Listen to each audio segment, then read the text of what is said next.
Bien sûr. Et j'inclus le cadastre minier. Il est où? Parce que, toi, Alex, à la limite, d'abord, est-ce que vous imaginez Mouta Tongandaku à venir à terrasser? Vous trouvez ça normal? Yo Tonginda ko check clôture, mais terrasser à la raté. Quel est la place où terrasser à la raté? Caniveau est la première chose au Maïko Luka placé Kende. Quand il n'y a pas de caniveau, il y aura toujours des inondations. Et puis Maïlou, à la place Théa, c'est ça. Et puis humidité à Maï, avec le temps, Mirekwe, oh, Toga Basango, net na Jamaïque. Papa m'a fait un boule bêta, mais Mirekwe, là, moi, na papa, maman, ya boué, baba, na papa, bakoufi. Mais Mirekwe, quand des agues na fissure, Maï, les mbisi mur, et quoi, les papa, na moi, na. Maman, ya boué, babis, mbal, na koufi, na mur, et quoi. Tout ça. Attends, nous sommes dans quel pays? J'aime mon pays. Et j'aime mon président. Notre président doit savoir qui est qui. Et puis il faut, on dit quoi? Le troisième riz. Juste à Nyon, sur les alliés Sima, na bande ko mosupe batonga bandako na bango, bozali ko mona ngambo ya gauche ndenge bande ko bafandi, batonga pendako kaka pembeni ya rivière Kalamu. Et aussi découverte ya monene les alliés étaient de découvrir pont Oyo. Traverse Oyo salama likolo ya rivière Kalamu. Bozali ko mona les alliés en métal. Et tu peux ça penser comme une entreprise pour protéger les droits na bango. Mais d'après l'information recueillie sur place, on nous apprend que Ezali moko ya traverse Oyo Salamaka avec les tensions reliées entreprise Oyo na rail ya monene Oyo lelo Ezali penza moko ya banzela pe Oyo l'état azali ko tia penza makoki ebele pona ko réhabiliter yango. Et aussi, vous allez comme on a et Zalaki traverse. Mais, les Kamboya pas chez Zalinini. Vous allez comme on a bien mon condé bas déchets kangami sika moko. Et kangami te poète bandeko baiki ko boka ngona bisika oyo. Mais kangami poète boka makina bisika mosusu et bandai ko chola na mai mais sauf que ezui penza makasi te topé force wana te akoleka na bisika oyo. Pourquoi elle est quittée? Pont o na oti ko bete la bino li solo, pont o ndezali ko freiner circulation libre ya mai ya Kalamu pour être kati na ngambo mosusu. Vous avez comment na ngambo wana mosusu ndenge mai ezali ko couler. Mais na ngambo oyo mai ezali ko couler te. Donc yango mai ezali ko fande sika moko. Et loko mon côté ezali ko bouger, rien ne bouge. Dans le lobby rien ne bouge, cela veut dire rien ne bouge. Effectivement, et loko ezali ko bouger awa ezali te. Bon moi na ngambo wana ndenge mai ezali ko fungwama, ko tambola. Mais ndeko tozu awa, bien qu'il y a boy kokota na bilili Mayebi biso clairement était mai oyo ezalaki ya kokabwana ti na ngambo oyo nyonso. Et soki na ngambo oyo nyonso donc voilà bobandi komona penza na bilili oyo nyonso ezali derrière kolonga limité deuxième riz ko keneti na limité troisième riz. Ndenge bozali komona bilili donc tozali kozonga mpe na ngambo mosusu wana mpona komona ndenge bilili ezali kotala oyo tozali kofilme oyo ezali couvent ya bamasere ndenge bainformation tozwi sur place bango je pense que ntango excellence ye moko akokita na terrain nde akokonstate banani baleki ndelo to banani baleki ndelo te. Mais awa tozali kolakisa bino nanu avant première ya démolition mpo botala déjà ndenge mouvement to mpe mosala ekosalama awa ya monene na sima oyo nyonso ezali na commune ya Limité. To rappelle na bandeko to na commune ya Limité. Voilà, bonjour tout le monde, bonjour chers internautes, vous qui nous suivez sur Congo Vision Télévision, je vous espère bien portant. Moi également ça va, je vais bien par la grâce divine, tout va bien. Nous allons awa, tozongi bino lisusu na commune ya Limité. Oyo ezali commune écologique, je pense que pour moi qui misala lunene oyo esalamaki récemment avec le ministre provincial de l'environnement et l'assainissement ainsi que la propriété à la ville à Kinshasa, excellence Léon Moulimba, oyo akitaki kolandisama na bandeko hôtel de ville de Kinshasa, bandeko bazali kotambola pe na nzela ya mairie ya ville à Kinshasa, oyo bazali kosala mosala mpona komatérialiser vision ya mokonzi ya mboka chef de l'État Félix Antoine Tshisekedi Tshilombo ya kobatela la population na babien na ye aussi sur le plan sanitaire ya kobatela la population wana pour que azala malamu mingi. Bomonaki tout au long ya rivière Kalamu na ngambu ya première rive pe to bandaki ndenge makambo ebandaki kosalama bomonaki ndenge misala ezali kosala mokobana na première rue. Deuxième rue mpe bomoni babilili, mais esengaki mosala esalama na ngambu ya troisième rue. Esengaki mosala esalama na ngambu ya troisième rue, mais na ngambu ya troisième rue lelo toye avant démolition, avant makambo esalama, avant misala esalama, bozali komona bino moko na bilili oyo ezali constante osali sur place. Ba image oyo ekokomela bandeko ebele parce que bandeko ebele bazali komituna. Comment tokosala po ete comment tokoyeba ndeko atamboli mabe to ndeko atamboli malamu? Est-ce que des poids des mesures ezali kosalama? Non. Boko mwana bilili bino moko lolenge bandeko bazali koyiba limite tout au long ya rivière Kalamu. Etango bakondeko bakodinda bokoloba l'état azali wapi ezali kosala nini, mais bobino moko boko mwana bilili lolenge kani bandeko bakoti qui non la balabala l'état ba respecter ba limite na bango te. Je pense que ministre akoya na bisika oyo pona kosala mosala monene na bisika oyo. Toko monoposé pena parole te bona na bino moko na bilili et puis tokozonga après pona kotala oyo ezali mabongisa bitoko ezali ba image toko proposer bino pona mokona lelo. Merci beaucoup et là portez-vous bien, tout ça va continuer. Voilà, bonjour papa. Bonjour. Yo to moyo ezali pe moko ba kongomani et ezali ko expliquer biso plus où ezali dans jeu où vous avez couru et nango derrière ba binaka ba kambo ne ko ça ma bisika. Mais déjà mais ça ezali ya kopesa na ba kambo. De 1, je vous en prie. Tous en a ba usine ya où ils fabriquent ba plastique. OK. Ba usine wana je ne sais pas comment va pas comprendre dans le gouvernement na biso. Au biloko yo, il y a des autres créés, ils ont bouché ba terrassé. Et puis de deux encore, les gens ne savent pas où jeter indice, on ne sait même pas. Ils jettent ça n'importe où. Bientôt la pluie va commencer. Est-ce que Batoazou a précaution? Est-ce que notre gouvernement ou le bourgmestre de ces communes, est-ce qu'il se promène avec les gens pour la voter la trajectoire, il va tracer? Regardez d'abord, regardez. Regardez, vous voyez? Regardez les immondices. Et ça vient d'où ça? Tous ces déchets. Bientôt, vous allez voir ici, ça sera un fleuve. Et comme on un fleuve. Ah, nous sommes en train de fleuve. Bon, vous pouvez imaginer, on va trouver un chariot. Pour vous casser beaucoup de l'avenir de la justice. Chariot. OK. Et c'est normal. Moi, j'aime mon pays. J'aime le Congo. OK. Mais on doit prendre des précautions parce que le jeune, dans l'avenir, tu auras regretté. Dans l'avenir, tu auras regretté. Je vous dis la vérité, tu auras regretté. Mais moi, tous les amis, parce que vous allez déplorer plus responsabilité côté Abakonzi. Je pense que mon acquis, la première ministre Kitaki, pour démolir, bandako nyon sur qui kolekisa ma limite o esengaki na bango batonga. To pour ça na biso mali boso, il y a limite ça bango esengaki batonga. Est-ce que yo moko posa conscient lelo que parmi ba éléments ils ont créé plus ba inondation na ville ya Kinshasa, ezali pe likambo etali kolekisa limite to pendelo ya o l'état a chakita musupo nzela o ya Kalamu elekisa pena mai nango malamu. Bien sûr. Et j'inclus le cadastre minier. Il est où? Parce que bateau avec sa limite. D'abord, est-ce que vous imaginez Mouta Tongandaku à venir à la terrasse? Vous trouvez ça normal? Yo Tonginda ko check clôture mais terrasse à la raté. Quel est le place où terrasse à la raté? Caniveau est la première chose au Maïko Luka placé Kende. Quand il n'y a pas de caniveau, il y aura toujours des inondations et puis Maïko Luka place terre. C'est ça.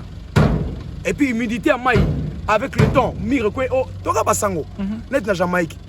Papa mo rafana ka bombule beta mais Mirekwe la mwana na papa mama ya boy baba na papa bakufi. Mais mir nzoka ndezaki na fissure, ma elembisi mur ekwe li papa na mwana. Mama ya boy babisi mbala na kufi na mur ekwe. Tout ça. Attends. Nous sommes dans quel pays? J'aime mon pays. Et j'aime mon président. Notre président doit savoir qui est qui. Et puis il faut, on dit quoi en français? Donner la place à quelqu'un et une personne qu'il faut, à la place qu'il faut. OK. Pesa moutou place qu'il faut par rapport à Maël et Naïo à Tanguy la classe. Ne prends pas juste parce qu'il parle bien français. Non, non. OK. Même aux États-Unis, on n'a pas besoin de diplôme. On dit montre-moi ce que tu as dans ton ventre. C'est que tu sais faire, c'est tout. Et puis il faut toujours bosser. Okay. Quand tu fais un travail, il faut toujours bosser. Il ne faut pas aller à gauche, à droite. pour que ce pays avance, nous avons une génération au lobby to regretter. Mais ba ko condamner biso. Papa bino bozaka na mbongo pon to komi bobiso bana. Bana ba condamner biso. Tout le monde a pas diplômé belé. Mais demande à ces diplômés là. Qu'est-ce que tu sais faire? Est-ce que au commentaire lettre il y a deux orthographes qui est pas de faute. Il y a des gens bah on a raté Moussala pour la faute d'orthographe. Je connais. Attends, lui, français, ça fait quoi? Mais français écrit, c'est autre chose. Français parler, c'est autre chose. Voilà, mais toujours, il y a les camarades déchets. Il y a encore Simbi Maïna Maboko, bien que tout ça, les pibs, gratuitement, il n'y a pas de problème. Mais déjà, les lots, comme il a limité, moi, je pense qu'il y a parmi Bandeko, comme il a limité, Malam Mingi, na Bandeko, Moussou, Bazala, la commune limité, une commune écologique. Écologique. C'est toute une école. Quartier industriel, oui. Quartier résidentiel. Oui, commune voilà. Écologique. Ouais. Mais tout au long, il y a boulevard. Même dans le réel, Moussou, comme on a dit, l'État peut acheter qui moi Corbeil. Est-ce que Corbeil on a besoin de rappeler parce que les lois sont motocycles comme la maille na bois qui bicycle c'est un boaka. Azai côté la par na responsabilité. Est-ce qu'il faut l'État faut des arabes dans l'État faut des appels na biso baï population. Non, l'État aussi a ses responsabilités. Exactement. Pas j'ai dit ses responsabilités. C'est l'État qui doit apprendre aux gens où j'étais et puis il s'en a passé. Tout commence par l'école primaire. C'est base. École primaire, c'est la base. On peut t'apprendre le droit à l'école primaire tant que tu es tout petit. Qu'est-ce qu'il faut faire? L'hygiène, c'est à l'école primaire. Aujourd'hui, je regrette, mon président, je vous aime beaucoup. Fachi, je t'aime beaucoup. Il y a une chose. Dans toutes les écoles privées ou soit de l'État, base en notion, on met un drapeau chaque temps. Salut au drapeau, est-ce qu'on le fait? Est-ce qu'on le fait? Je vous en prie. La notion, c'est ici, la tête doit fonctionner. Toutes les écoles, parce que tout ce qu'on voit ici, base c'est l'école primaire. L'hygiène c'est l'école primaire.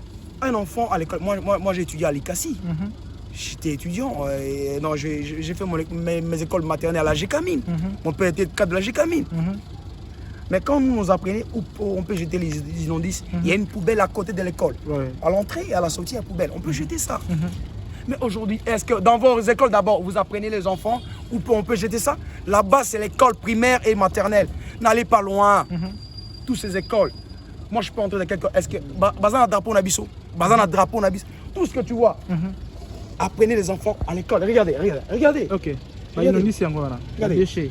Mais les usines qui fabriquent ça, est-ce que l'État l'andarabango pour leur dire, un jour, vous payez les taxes. Apprenez aussi à avoir aussi de... Des corbeilles. Des corbeilles. Ils doivent contribuer. Ils doivent aider l'État aussi. Parce que nous achètons de l'eau. Moi, je veux boire. Alors quand je masse comme ça, je n'ai pas vu de poubelle. Je veux jeter ça où? L'État, bien. L'État retient la poubelle partout. Mais est-ce que nous avons cette notion de jeter ça dans la poubelle? C'est ça. Vous voulez tout, n'importe, vous voulez n'importe. Poubelle, l'État a tiré les poubelles. Yo, il poubelle. Yo, il poubelle à l'État pour ça. Pourquoi ça? Vraiment. Mais pour la démolition, est-ce que vous êtes d'accord dans moto? Moi à Kitambo, j'ai vu à Kitambo, parce que c'était à côté de rail, ils ont raison. C'est un espace, il y a l'État. L'État a ses raisons. Parce que l'État n'a mis tout.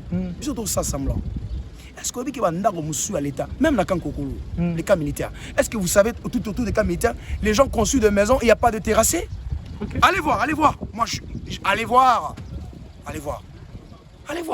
Tout autour de Kankokolo. Batongi banda ko basombi mais caniveau ezate. Mais à vous dit que l'État songabi sofati songabi sopo banda ko pays. Quand vous construisez, vous avez demandé à l'État. Mais je comprends pas moi. Merci beaucoup. Merci. Donc voilà. Bobandi komona penza na bilili o union sezali derrière.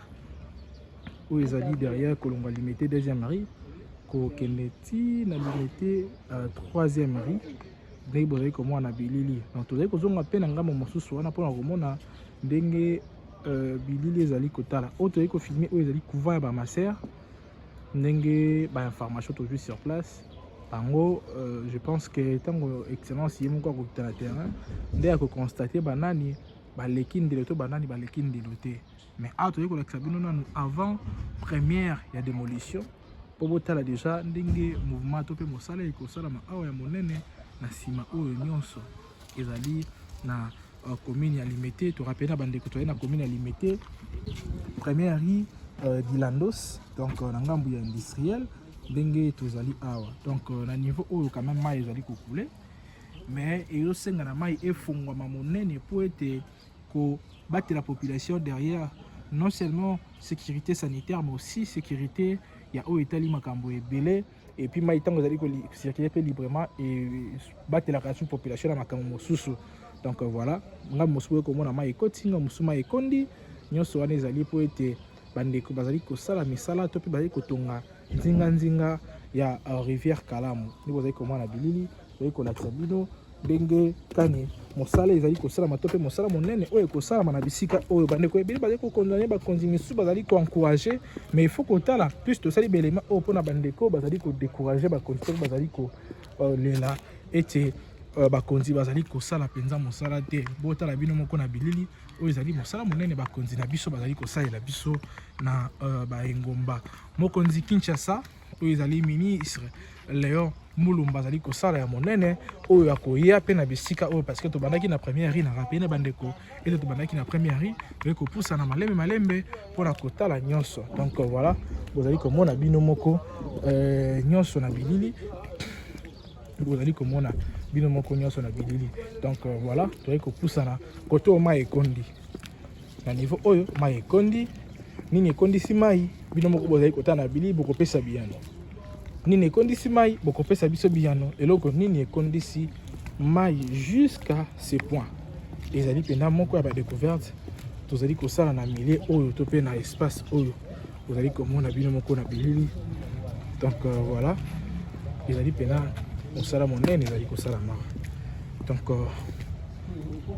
Donc voilà, na beneli bino na bilili bomona juste na coin wana ezali coin oyo ekaboli naloba deuxième rue et coin nango yango wana kobanda koya boye ndenge tozali kozonga bokomona ete kuna tozali na ngambo tozali kokende troisième rue juste awa nyonso ezali sima na bandeko mosusu batonga bandako na bango bozali komona na ngambo ya gauche ndenge bandeko bafandi batonga pe ndako kaka pembeni ya rivière Kalamu. Et aussi découverte ya monene ezali ete toye ko découvrir pont oyo traverse oyo esalama likolo ya rivière Kalamu.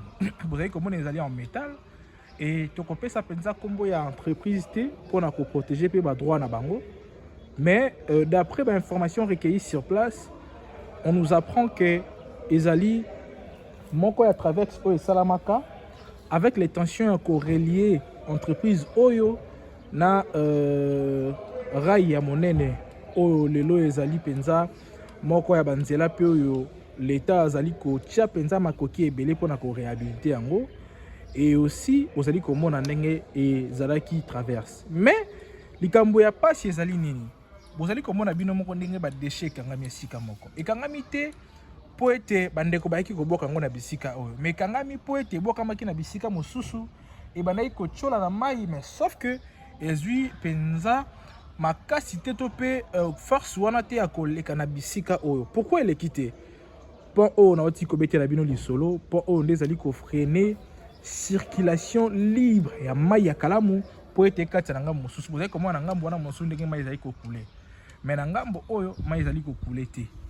Donc yango mai ezali kofanda esika moko eloko moko te ezali kobouger, rien ne bouge.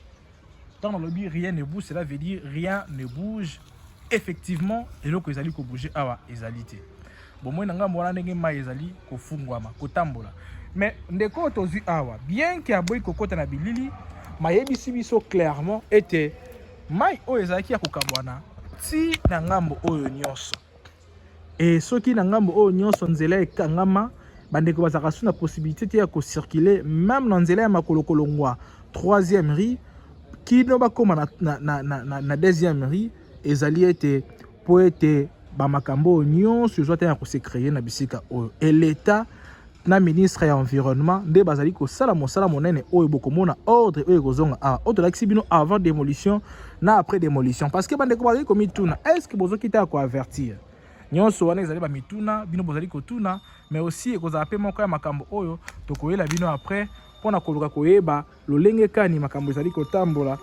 Donc voilà, nde tokopesa bino penza ba explication ebele, tokopesa bino réellement oyo ezali makambo to pe ba découverte tozali kosala bino awa na bisika oyo nyonso. Ezali découverte monene avant démolition bomona. Et awa ezali pe likambo te ya deux poids deux mesures oh bande komoso bazali ko décrire. Non, il y a des gens où il y a des parcelles, où il y a des personnes au bazali ko senga ete bapesa bango délai pour na kolongola biloko na bango ya valeur avant ba démolir bango. O ezali penza découverte monene tozali kosala bino awa ko banda na limité 3e rue ndeto pusanaki kino pembeni ya limité deuxième rue ndenge to pusani malé mais pona kotala penza o ezali mosala leta ya kosala tozongeli bino awa tala ndeko oyo atongi à l'équipe penza limite na yebite soki na kati ezali ni malekaki limite ya bisika oyo. Donc voilà, bon moi na bilili bino moko ndenge ndeko aleki limite ya bisika oyo. Donc voilà, vous avez comment na bilili. Donc voilà, bandeko vous avez kolanda biso awa tozali na niveau ya limité industriel 3e rue et mikolo elekaki, je pense que bomonaki na bilili auto produisaki récemment to bandaki na première rue avec le ministre de l'environnement et assainissement et propriété de la ville de Kinshasa, ministre excellence Léon Mulumba, avec l'équipe oyo ezali ko accompagner ya hôtel de ville de Kinshasa oyo ba accompagner qui est ko banda na première rue nde bomonaki ministre ya environnement azalaki na biso ko banda na première rue. Je pense que bande ko ebele bazali komi tuna ba question ebele. Pourquoi seulement bosali choix ya rivière Kalamu? On a ko lakisa bino na bilili ezali rivière Kalamu oyo na niveau ya 3e rue. Vous avez comme on a clôture ya bandeko oyo ba respecter pe limite na bango oyo na ngambo ya gauche. Na ngambo ya droite également bomoni poubelle oyo bandeko basali ba déchets nzinga ya rivière Kalamu. Est-ce que ezali pe kaka na naloba na mosala ya l'état koyeba pe ko protéger ba déchets? Je pense que l'état lelo a tia na ba coin nyonso oyo ezali eloko ya motuya to pe oyo ezali lokola corbeille pour que baimboka babwakaka oyo ezali ba poubelle na bango. Mais awa tozali kolakisa bino parce que soki tokomi na niveau ya kolakisa bino ba élément lokola oyo ezali ete mikolo milikaki tozalaki na première rue na ministre bomonaki ndenge mosala ezali kosalama ba démolition lolenge bazali kobuka bandako ya bandeko nyonso badepasaki limite ya l'état et bomonaki na bilili lolenge bandeko batongaki pembeni ya rivière Kalamu. Mais ceux qui ont landé na bandeko mosusu komona, je pense que ndeko azali na ngambo ya gauche ya respecter limite na ye. Ndeko pe ya ngambo ya droite, je pense que le temps ministre akita lisusu na bisika oyo pona kozela biso to pe kosala mosala lolenga azali ko continuer mosala ya oyo ezali kozala plus sur terrain parce que c'est l'un de ministre oyo azali kozala penza sur terrain pona kolakisa biso réalité ya oyo ezali kosalama na bisika oyo. Donc bomoi na bilili oyo ezali rivière Kalamu. Donc rivière Kalamu ozali komona bino moko na bilili ndenge makambo ezali kosalama ndenge misala ezali kosalama. Voilà, bozali komona bilili tozali kopusana awa tokoti ezali kobanda 3e rue rivière Kalamu yango oyo awa nyonso 3e rue tobandi kopusana po tozonga lokola bato tozali kozonga 2e rue limité. Donc tozali toujours na kati ya limité industriel bandeko bayebi rivière Kalamu malamu na ngambo ya industriel awa tozali kosillonner liboso ya rivière Kalamu bozali komona bilili lolenge kani tozali kolakisa bino oyo ezali mosala monene oyo ministre ya environnement azali kosala na bisika oyo nyonso. Donc tozali kopusana po bomona na bilili lolenge kani ministre ya kosala mosala monene awa parce que ezali penza esika oyo ezosenga ete na bayi kongomani bayeba ko vivre paisiblement non seulement pour leur santé sur le plan sanitaire bazali penza bato bazali faut bazala assurer na ba konzi nyonso aussi pour que bayeba pena lolenge ya kotambola na lolenge na bango ya kozalisama. Donc bozali komona ba limite ya bandeko ndenge zali kopusana tozali kopusana malembe pona kotala oyo ezali mosala monene oyo ezali kosalama awa na compte ya ministère provincial ya ville ya Kinshasa. Donc misala nyonso oyo ezali kosalama dans peu de temps parce que ezali mosala oyo jusque les ezali na agenda ya ministre ya environnement oyo akosala ko faire respecter limite monene. Déjà bino mo bozali komona bilili bomoni bandeko neto bandaki bino na ebandeli limite na bango yango oyo bazali kopusa na koto mais tokomi na niveau oyo mire moko pe ebimi awa. Donc mire moko ebimi awa oyo elingi kolakisa ete ndeko a dépasser limite ya moninga. Mais tant que ministre akoya romona na bandeko baleli o biso babukaki biso basalaki likambo songolo. Mais bino mo bozali komona bilili lolenge kani limite ya lopango ya moto eleki ya lopango ya ndeko mosusu.